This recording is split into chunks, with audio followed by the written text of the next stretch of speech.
End of July video garden tour update. It's come quite a long way in the last month since we did the last video. Start here with our superfluous beauty, Datura flower. Hasn't quite opened yet.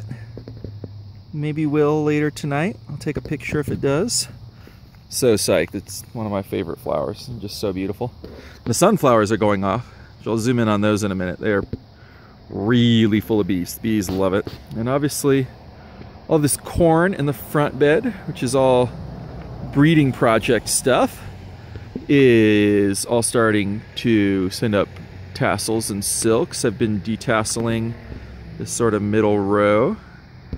A little bit of an homage to my mother. Actually makes me think of her. She worked detasseling corn in high school. And there's lots and lots of squash. Little baby squash. That's a little cross of mine. That's a Ron Swanson cross to a Rouge Vif d'Etampes. And back over here, we have squash and watermelons heading for the street. Typical, making a run for it. Lots of little baby watermelons. Tons and tons and tons of little baby watermelons. Watermelons in general are doing really well. Where is it? Look at this guy. It's actually a fairly big one for this early in the season. I think I'm growing 28 or 29 varieties of watermelons. Some cool stuff. There's some stuff from Iran, there's some stuff from North Korea, some Chinese stuff, and a bunch of Iraq, and a bunch of watermelons I've bred. These are all more and more watermelon plants, down to little babies like that guy, newly pollinated. The sunflowers and just in general, the garden has been attracting bees like crazy. You can see the really distinctive silvery leaves from the Queensland blue squash there. I have a number of those. My tomatoes stuffed onto the end.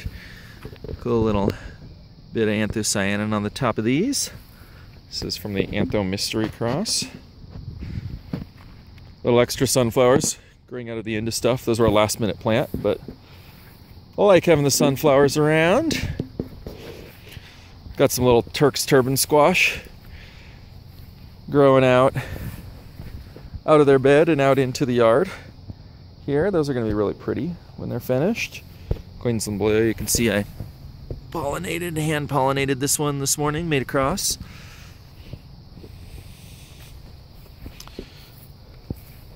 More of them even yet. And then tomatoes on the end here. Some of the variegated leaf ones I'm playing with. Cool combination of dark anthocyanin leaves and the variegated sort of camouflage looking white ones. More squash. Never have too many squash. I think we're growing 50 varieties this year, or counting the crosses. And there's giant sunflowers sticking out of the middle of the tomato beds. Big tomato bed. Big tomato bed's getting big. Lots of little green ones. Not a lot of ripe stuff yet. Really no ripe stuff yet. And then back over here, pile of weeds. Really, there's just lots of weeds everywhere. Potato beds. Potatoes are getting big. Potatoes are getting really big. They've been hilled up. See our drip irrigations going on them right now. So I expect we're going to have lots of potatoes this year. Some of the TPS stuff's starting to flower. Save some seeds from that. And big Macrae giant squash plant growing out of our hugel bed here. And a little cross I made over there. That's Gedeo Okamosin and Calabeza temporal, maybe, cross. The Macrae is gonna bloom tomorrow. There's the blossom. Little female on the bottom. Male flower over there to self-pollinate it. Try to save some Pure seeds. Corn. Doing well, the Mirai. So you can never have too much delicious, delicious sweet corn. Love that stuff. Strawberries are pretty much, they are done. Well, pretty much done. I see a couple little tiny white Snoviets still left. You can see my little cups here. I'm rooting runners for our new strawberry beds, the house next year. And we'll come back over around under the big tree here. You can see the corn that's in the shade of the tree. A little smaller.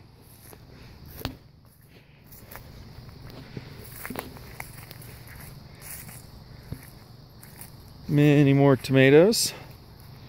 And then down here, melon land. There's some watermelons from a cross I made, segregating, and then we have tons of musk melons from all over the world. Lots of little guys coming along. They'll probably start harvesting musk melons in a month or so. So I'm looking forward to that. But yeah, the melon beds are just, they're thick. The bees are going crazy in there. And then, let's see, down in here, this is the row, the ground cherries and gooseberries and that stuff. Started eating, there's one. Started eating some ground cherries. Got a few ripe ones. This little guy right here, let's see if he's ripe. Oh yeah. Game on. Delicious. I think we've got a dozen varieties of ground cherries and Cape gooseberries. I see her all back in here. And some big tomatillos here, some Candida tomatillos. There looks like no ripe ones yet. And we have a zillion volunteer ground cherries and tomatillos. I mean, they're intermixed. There's a bunch right there. Big tomatillo volunteer. Of course, ironically, the volunteers are doing better than the ones I planted.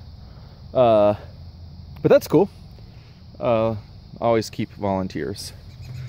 And we've got good old Wonderberries here, which I really like. I think they're super delish. They turn this nice black color. Tastes kind of like huckleberries. I'll let them get really, really ripe. Pick them and freeze them, or just munch them. They're productive. You can see all the little flowers all over them. And then some Cimbalo melons here. That was a new one. Seeds from Baker Creek this year. Little eggplant relative, just starting to flower. So we'll see what happens with those.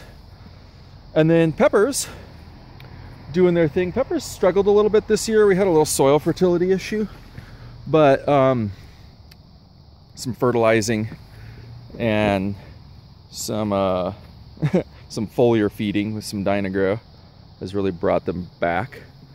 You can see here, they're starting to fill up.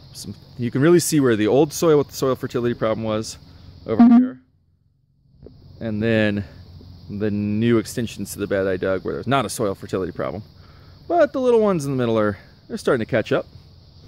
And of course there's more tomatoes shoved in everywhere, more sunflowers, and one lonely little basil down here. There's a lot more basil in my backyard, but that's a fat Mrs. Burns lemon basil from Native Seed Search. More squash. Had some actually this is more of a decorative, just pumpkin. Well, that's pretty much the tour for here at the big garden, and I'll take a quick pass through at my house. Oh, okra. I don't know if it really counts. It's 2 pods on a plant that has been like the favorite thing. It's the official grasshopper trap, just getting munched on by the hoppers. So it's having a rough time. That's probably the 2 pods I'll get out of it, which I'm going to save seeds from.